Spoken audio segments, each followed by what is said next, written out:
பகவானுடைய ஸ்ரீபாத தீர்த்தம் திரிவிக்ரமாவதாரம் செய்த பொழுது ஒரு திருவடி மேலுலகங்களை எல்லாம் வளர்ந்தது. அப்பொழுது பிரம்மா தன்னுடைய கமண்டலத்தில் இருந்த தீர்த்தத்தை அவர் திருவடியில் சேர்த்தார்.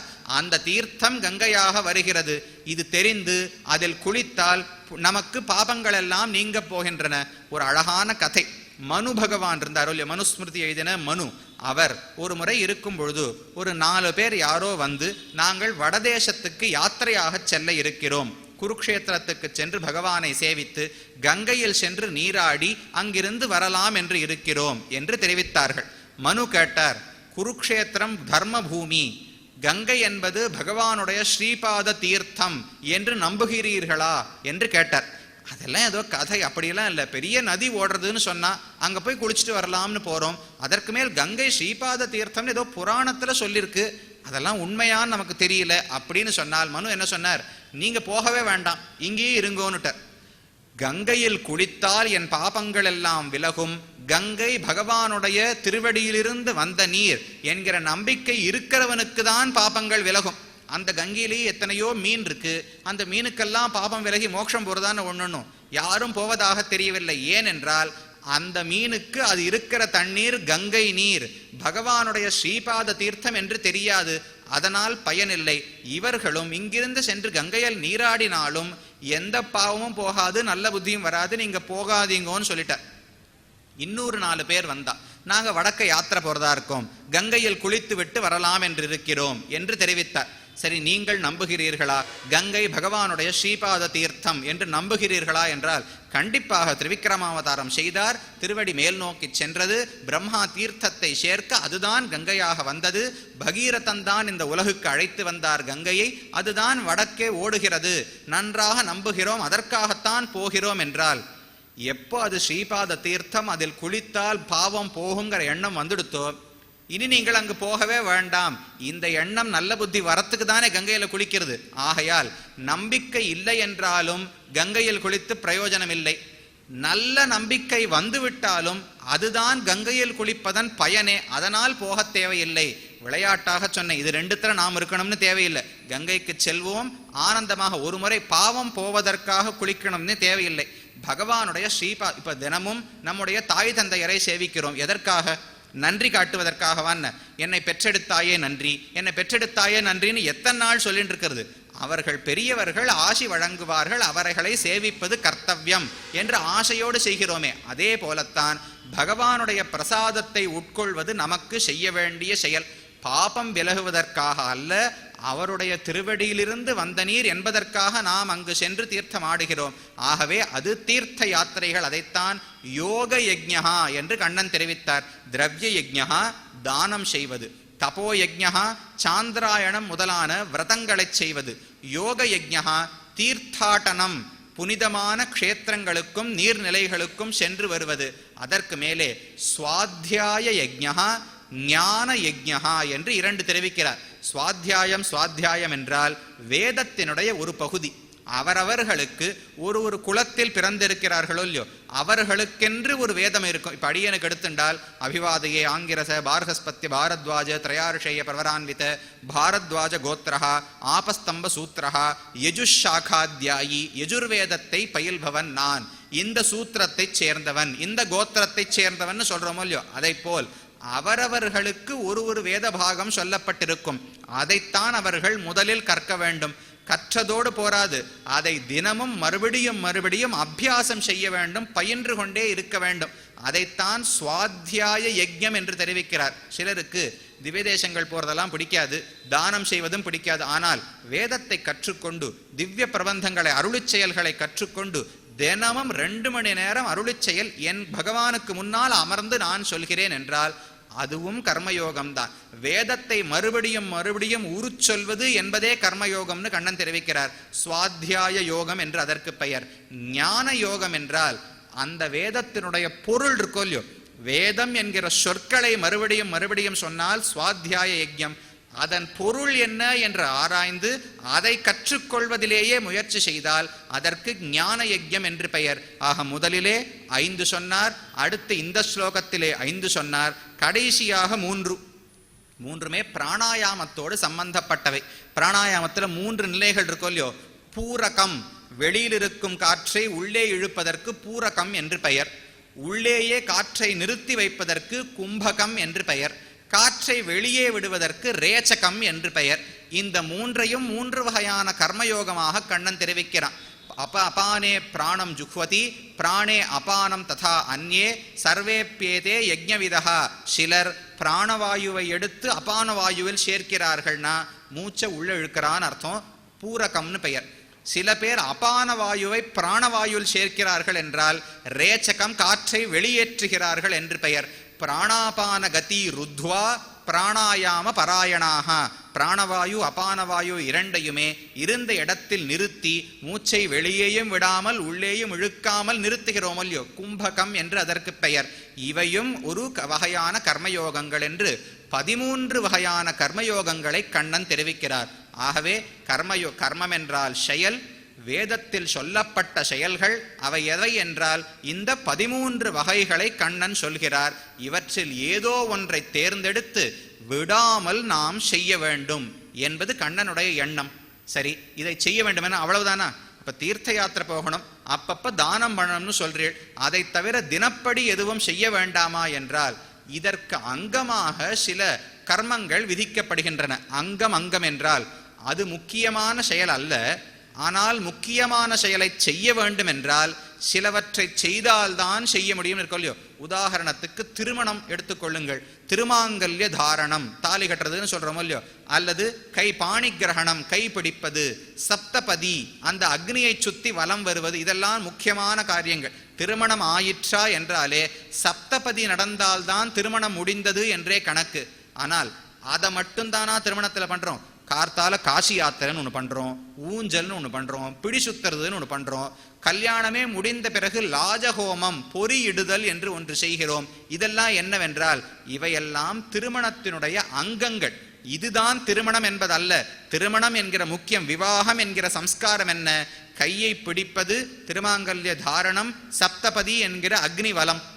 அதற்கு அங்கமாக செய்யக்கூடியவைதான் மற்ற செயல்கள் எல்லாம். அதே போல கர்மயோகம் என்பது எந்த செயல் என்றால் இந்த 13 செயல்களுக்குள்ளே ஏதோ ஒன்றை தேர்ந்தெடுத்து அதை விடாமல் செய்து கொண்டு வருவதற்கு கர்மயோகம் என்று பெயர். இதற்கு அங்கமாக சில காரியங்களை செய்ய வேண்டும். என்னவென்றால் ஏவம் பகுவிதா யஜ்ஞாஹ விததா பிரம்மணோ முகே கர்மஜான் வித்தி தான் சர்வான் ஏவம் ஞாத்வா விமோக்ஷசே. இந்த 13 வகைகளை சொன்னார் இல்லையா கண்ணன்.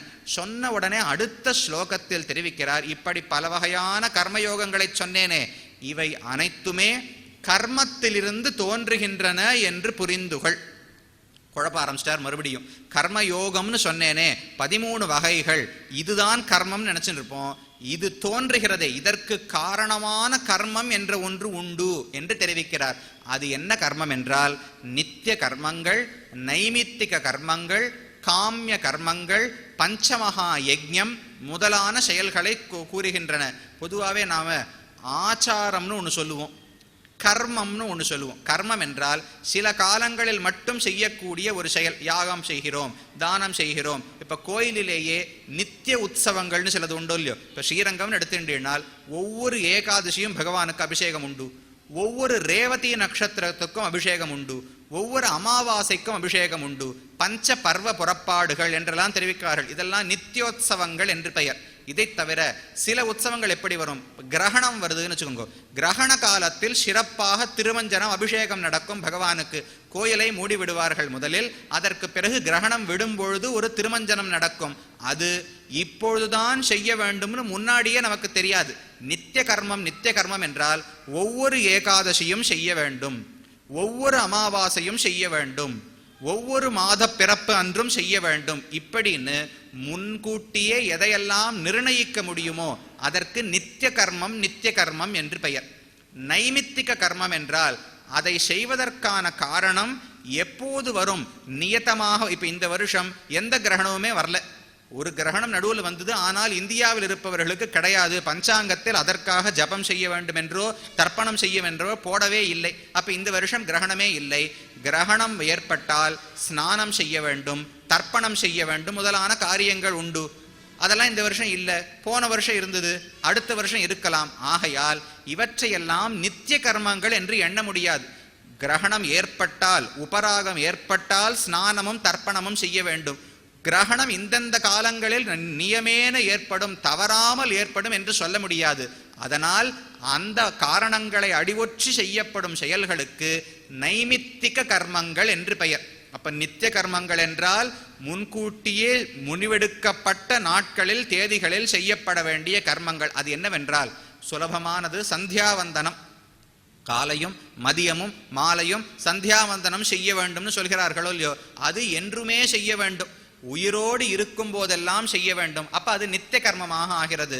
அதே போல எத்தனையோ கர்மங்கள், அக்னிஹோத்திரம் என்று ஒரு ஹோமம் சொல்லப்படுகிறது, தர்ஷ பூர்ணமாசம்னு ஒரு யாகம் சொல்லப்படுகிறது, ஜோதிஷ்டோமம்னு ஒரு யாகம் சொல்லப்படுகிறது. ஒவ்வொரு வருடமும் வசந்த காலம் வரும்பொழுது ஜோதிஷ்டோம யாகம் பண்ணணும். ஒவ்வொரு பௌர்ணமியிலும் அமாவாசையிலும் தர்ஷ பூர்ணமாசம் என்கிற யாகம் செய்ய வேண்டும். ஒவ்வொரு நாளும் சாயங்காலத்திலும் காலையிலும் அக்னிஹோத்திரம்ங்கிற ஹோமத்தை செய்ய வேண்டும். இதெல்லாம் நம்ம பேரே கேள்விப்பட்டது கிடையாது, பல நாட்களாக வழக்கத்திலேயே இல்லை. ஆனால் வேதம் கூறுபவை இவையெல்லாம், இவற்றுக்கெல்லாம் நித்திய கர்மங்கள் என்று பெயர். அடுத்து நைமித்திக கர்மங்கள் என்றால் அவ்வப்போது வரக்கூடிய கர்மங்கள். இப்ப ஸ்ராத்தம்னு வருதோ இல்லையோ, திவசம்னு சொல்றோமே, திவசம் தாய் தந்தையருக்கு செய்கிறோமே, அதெல்லாம் நித்திய கர்மா. வருஷா வருஷம் இந்த மாதம் இந்த திதியில் வரும்னு நமக்கு தெரியுமோ இல்லையோ, அப்ப நித்திய கர்மமாக ஆகும். எந்த செயலுக்கு காரணம் நிர்ணயிக்க முடியாததாக உள்ளதோ, இப்பொழுது வரலாம் வராமலும் போகலாம் இந்த வருஷம் என்று இருப்பவைகளுக்கு நைமித்திக கர்மங்கள் என்று பெயர். மூன்றாவது வகை காமிய கர்மங்கள், அதாவது ஆசையாலே செய்யப்படக்கூடிய கர்மங்கள். செய்தே ஆக வேண்டும் என்று வேதம் சொல்லவில்லை. இப்ப சந்தியாவந்தனத்தை செய்தே ஆக வேண்டும் என்று வேதம் சொல்லுகிறது. கிரகணம் வந்தால் குளித்து தர்ப்பணம் செய்வதை செய்தே ஆக வேண்டும் என்று வேதம் சொல்லுகிறது.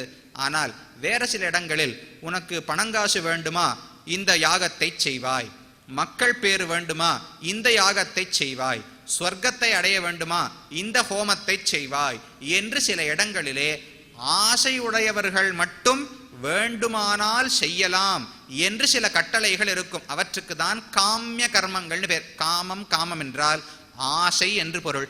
காமியம் என்றால் ஆசையால் செய்யக்கூடிய சில செயல்கள். அப்ப இது மூன்று வகை, இவையெல்லாம் செய்யப்பட வேண்டும். நான் தீர்த்த யாத்திரை மட்டும் போயின்றிருக்கேன்னா போராது.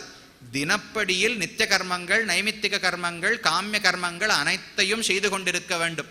செய்து கொண்டு இருந்து தானம் பண்ணேன், தபசு பண்ணேன், அதற்கு மேலே தீர்த்த யாத்திரை சென்றேன் என்றால் அப்பொழுதுதான் கர்மயோகமே சித்திக்கும். ஏன் அப்படி? இதையெல்லாம் செய்யாவிட்டால் கர்மயோகத்தை செய்ய முடியாதா என்றால் ஆம், செய்ய முடியாது. ஏன்னா கர்மயோகத்தை தொடர்ந்து செய்ய வேண்டும் என்றால் முதலிலே தடைகள் வராமல் இருக்கணுமோ இல்லையோ. என்ன தடை வரும்?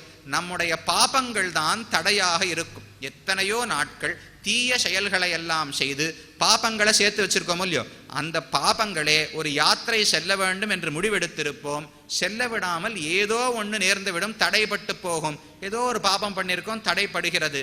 இப்படி நம்முடைய காரியங்கள் எல்லாம் தடைப்படாமல் இருக்க வேண்டும் என்றால் அந்த வழியில் இருக்கக்கூடிய பாபங்களை எல்லாம் நீக்க வேண்டும். அதற்கான வழிதான் இப்ப கீழே பார்த்தோம், நித்திய கர்மங்கள், நைமித்திக கர்மங்கள், காமிய கர்மங்கள் என்று. இவற்றை செய்து கொண்டே வந்தால் முன்னாடி எப்பவோ நமக்கு என்ன பாவம் பண்ணோன்னே தெரியாது, ஆனால் அது இப்ப தடையாக இருக்கும். அந்த பாபங்களை எல்லாம் நீக்கும். தர்மேண பாபம் அபனுததி என்று வேதமே தெரிவிக்கிறது. தர்ம காரியங்களை செய்து கொண்டே இருந்தால் நீ முன்னால் செய்த பாவங்கள் எல்லாம் நீங்குகின்றன என்று வேதம் கூறுகிறது. ஆகையால் அதற்காக செய்ய வேண்டும். இன்னொரு முக்கியமான செயல் பஞ்ச மகா யஜ்ஞம். இது அனைவரும் இன்றும் கடைபிடிக்கலாம். இப்ப இதுக்கு முன்னாடி சொன்ன நித்திய கர்மங்கள், நைமித்திக கர்மங்கள், காமிய கர்மங்கள் வேணா கேள்விப்படாததாக இருக்கலாம். நித்திய கர்மங்கள் கூட பண்ணிடுறோம், தினமும் செய்ய வேண்டியவைன்னு என்ன சொல்லியிருக்கோ அதை கூட பண்ணிடுறோமே தவிர சிலவற்றையெல்லாம் யாகம் ஹோமம் எல்லாம் கேள்விப்பட்டதே இல்லை. ஆனால் இந்த பஞ்சமகா யஜ்யங்கள் என்பதை அனைவருமே கடைபிடிக்கலாம். என்னன்னு பார்ப்போம். 5 இடங்களில் நாம் தவறாமல் நமக்கே தெரியாமல் கொலை தொழில் செய்கிறோமா, அதற்கு தான் பஞ்ச சூனைகள் என்று பெயர். இப்போ தொடப்பத்தால பெருக்கிறோம் இல்லையோ, பெருக்கும் பொழுது ஏதோ சில நுண்ணிய பிராணிகள் கண்டிப்பாக உயிர் இழக்கும். தீர்த்த பாத்திரம் வைத்துள்ளோம், அதில் ஏதானும் 4 விழுந்து அதிலே உயிர் இழக்கத்தான் செய்யும். நெருப்பை மூட்டி சமையல் செய்கிறோம், அந்த நெருப்பிலே ஏதாவது கிருமிகளோ சின்ன பூச்சிகளோ விழத்தான் செய்யும். அம்மியில் அரைக்கிறோம், உரலில் அரைக்கிறோமோ இல்லையோ, அங்கெல்லாம் பட்டு ஏதாவது பிராணிகள் உயிரை இழக்கலாம். இதை போன்ற இடங்களுக்கு பஞ்சசூனைகள் என்று பெயர், கொலைக்களங்கள். இந்த 5 இடத்திலும் நாம் ஒவ்வொருவரும் கொலை தொழிலை செய்கிறோம். இப்போ கொலை செஞ்சா அதுக்கு பிராயச்சித்தம் செய்ய வேண்டுமோ இல்லையோ, அதற்காகத்தான் 5 யஜ்யங்களை வேதம் விதித்துள்ளது. யஜ்யம் என்றால் மறுபடியும் பெரிய வேள்வி, 50 பேரை கூப்பிட்டு பெரிய ஒரு சாலை அமைத்து பெரிய வேள்வியை வளர்க்கணும்னுலாம் இல்லை. யாகம் என்னன்னு பார்ப்போம். பிரம்ம யஜ்யம், தேவ யஜ்யம், பித்ரு யஜ்யம், மனுஷ்ய யஜ்யம், பூத யஜ்யம் என்று 5 வகையான யஜ்யங்கள். பஞ்ச மகா யஜ்யங்கள். பஞ்ச என்றால் 5, மகா என்றால் உயர்ந்த, யஜ்யங்கள் என்றால் பூஜை முறைகள் அப்படின்னு வச்சுக்கோங்களேன். 5 வகையான பூஜை முறைகள். யாரை குறித்து? முதலில் பிரம்ம யஜ்யம், பகவானுக்காக நாம் ஒரு யாகம் பண்ணணும் தினமும். என்ன யாகம் என்றால், கீழே சுவாத்தியாய யஜ்யம்னு சொன்னாரே, வேதத்தில் நாம் கற்ற ஒரு பகுதியையோ ஆழ்வார்களுடைய திவ்ய பிரபந்தங்களில் நாம் கற்ற ஒரு பகுதியையோ சிறு பகுதியாவது தினமும் விடாமல் சொல்ல வேண்டும். எனக்கு தெரிஞ்சதே 10 பாட்டு தான் வச்சுக்கோங்க. மேல முயற்சி பண்ணி 100 பாட்டு கத்துக்கணும், 1000 பாட்டு கத்துக்கணும்னு பார்த்தேன். புத்தியில ஏறல, புத்தி எங்கேயோ போனா போறது. தெரிஞ்ச 10 பாட்டையாவது மறுபடியும் தினமும் நாம் ஓத வேண்டும். அதற்கு தான் பிரம்ம யஜ்யம்னு பேரு. வேதத்தில் பார்த்தால் தினமும் ஒரு பிரஷ்னம் சொல்ல வேண்டும் என்று வேதத்தில் சொல்கிறார்கள் பிரம்ம யஜ்யத்தில்.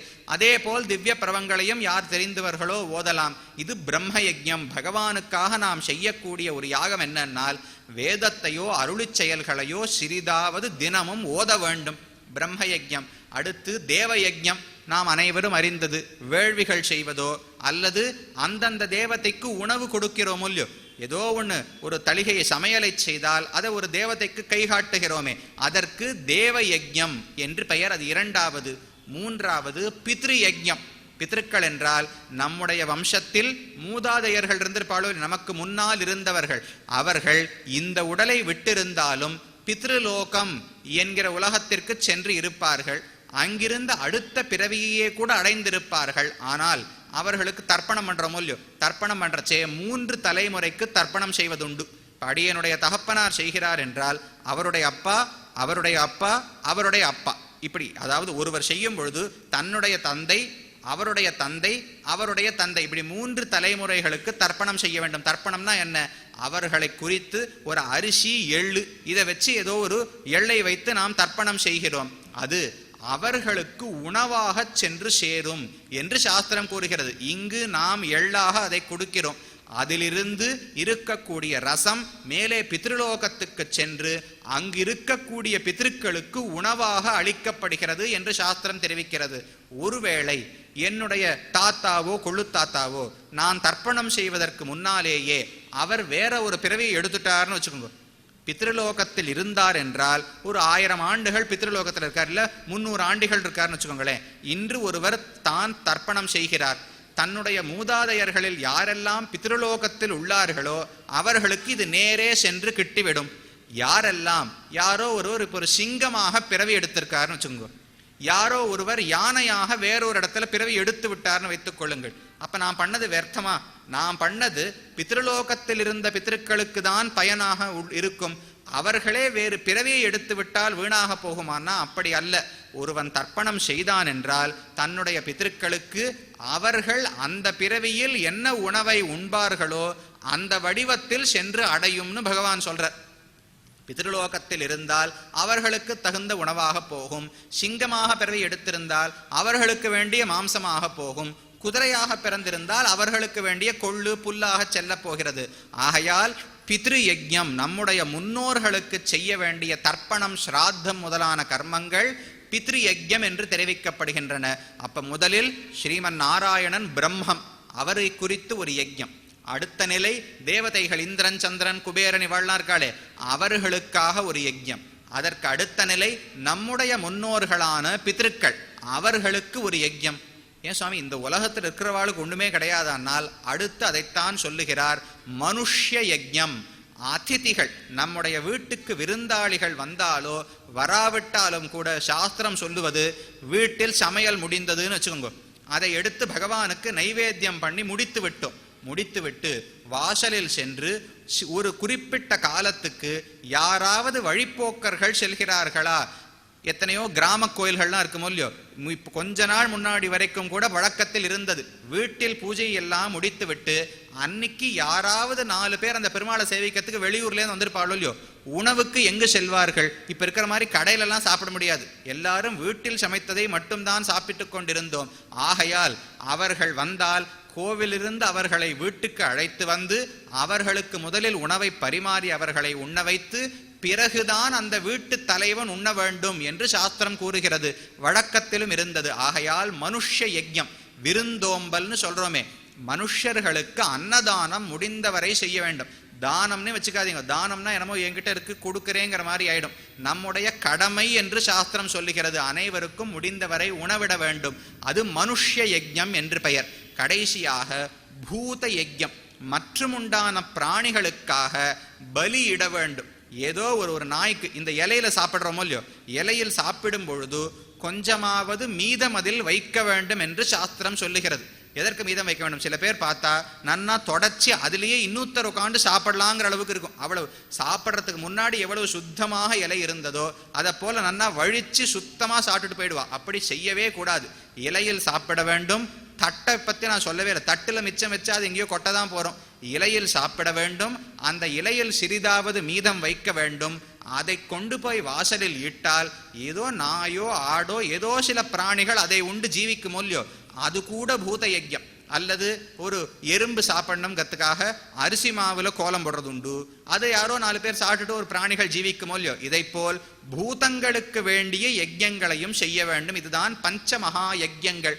பிரம்ம யஜ்யம், தேவ யஜ்யம், பித்ரு யஜ்யம், மனுஷ யஜ்யம், பூத யஜ்யம் என்று 5. ஆக நித்தியம், நைமித்திகம், காமியம் 3 வகையான கர்மங்கள். அதற்கு மேலே பஞ்சமகா யஜ்யங்கள். இவை அனைத்தையும் செய்து கொண்டிருந்தால்தான் நம்முடைய மனது தூய்மையானதாக ஆகும். தர்மேண பாபம் அபனுதத்தின்னு பார்த்தோமோ இல்லையோ, இந்த தர்ம காரியங்களை நாம் செய்து கொண்டே வந்தால் முன் பிறவிகளில் என்னென்ன பாவங்களை செய்தோமோ அந்த பாபங்கள் மெதுமெதுவாக விலகும். பாபம் விலகினால் என்ன ஆகும்? ரஜோகுணமும் தமோகுணமும் குறையத் தொடங்கும். எங்க ஆரம்பிச்சோம் இன்னைக்கு? சத்துவகுணத்தோடு நீ இருக்க வேண்டும்னு கண்ணன் ஆணையிட்டார். அதற்கு வழியாகத்தான் இந்த கர்மயோகத்தையே உபதேசிக்கிறார். சத்துவகுணம் வளர்ந்தால்தான் மனது தியானத்துக்கே ஈடுபட முடியும். தியானம்னால் ஒரு விஷயத்தை இடைவிடாமல் நினைக்க வேண்டுமோ இல்லையோ. மனசுல நிறைய அழுக்குறதுன்னு வச்சுக்கோங்களேன். ஒரு விஷயத்தை நினைக்கிறதுக்குள்ள 10 விஷயம் ஞாபகத்துக்கு வரும். ஒருமுகமாக ஒருமுனைப்பட்டு நம்மளால தியானமே செய்ய முடியாது. அதற்காக மனதை சுத்தமாக ஆக்க வேண்டும். அதற்கு வழி சத்துவகுணத்தை வளர்க்க வேண்டும், ரஜோகுண தமோகுணங்களை குறைக்க வேண்டும். அதற்கு வழி பாபங்களை போக்க வேண்டும். அதற்கு வழிதான் இந்த கர்மயோகம். அப்ப நித்திய கர்மங்களை எல்லாம் செய்து கொண்டிருந்தால் அது மனதை தூய்மையானதாக ஆக்கும். மேன்மேலும் கர்மயோகத்தை செய்வதற்கான உறுதியை நமக்கு கொடுக்கும். அந்த உறுதியோடு மேலே தீர்த்த யாத்திரை செல்வது, தானம் செல்வது முதலான செயல்களை செய்யலாம். இது கர்மயோகம். அப்ப முக்கியமான கர்மயோகம் சொல்லப்பட்ட 13 செயல்களுக்குள்ளே ஏதோ ஒன்றை தவறாமல் செய்தல் என்று பார்த்தோம். அதற்கு அங்கம் என்ன? பஞ்சமகா யஜ்யங்கள், நித்திய நைமித்திக காமிய கர்மங்கள், இவையெல்லாம் அங்கங்கள் என்று பார்த்தோம். ஒரு சந்தேகம் வரும், இந்த செயல்கள் எல்லாம் உள்ளனவோ, இவற்றுக்கெல்லாம் ஒவ்வொரு பயன் வேதத்தில் சொல்லப்பட்டுள்ளது. இப்போ அக்னிஹோத்திரம்னு ஒரு செயல் பார்த்தோமே, தினமும் சாயங்காலமும் காலையிலும் செய்ய வேண்டும் என்று. ஒருவன் வாழ்நாள் முழுவதும் விழாமல் அக்னிஹோத்திரத்தை செய்தான் என்றால் அவன் ஸ்வர்க்கத்தை அடைவான் என்று வேதம் சொல்லுகிறது. இப்ப நான் கர்மயோகின்னு வச்சுக்கோங்க. கர்மயோகி என்றால் என்ன? தவம் பார்க்க தொடங்கியதே முக்திக்கு வழிவகுக்கக்கூடிய தவங்கள் எவைன்னு தான் ஆரம்பிச்சோம். அப்ப கர்மயோகமும் முக்தியில் சென்றுதான் முடிய வேண்டும். கர்மயோகத்துக்காக நான் சில செயல்களை பண்ணி விடாமல் அக்னிஹோத்திரம்ங்கிற ஹோமத்தை பண்ணிட்டே வந்தேன்னு வச்சுக்கோங்களேன். யான் திடீர்னு சொர்க்கத்துக்கு போயிட்டா நான் சொர்க்கத்தை ஆசைப்படவே இல்லையே. எனக்கு வேண்டியது முக்தி. அந்த முக்தியை அடைய விடாமல் தடையாக ஸ்வர்க்கம் இருந்தால் அந்த ஸ்வர்க்கமும் ஆசை வைக்கக்கூடாது இல்லையோ. அதனால் இந்த கர்மங்களை எல்லாம் செய்தால் அது மறுபடியும் மறுபடியும் சம்சாரத்தில் தானே நம்மை கட்டுப்படுத்தும். முக்திக்கு எப்படி வழிவகுக்கும்னு கேள்வி வருமோ இல்லையோ. அதற்காகத்தான் மற்றொரு அங்கத்தையும் தெரிவிக்கிறார். கர்மயோகம் செய்ய வேண்டும் என்றால் நித்திய நைமித்திக காமிய கர்மங்களை செய்ய வேண்டும் அங்கமாக.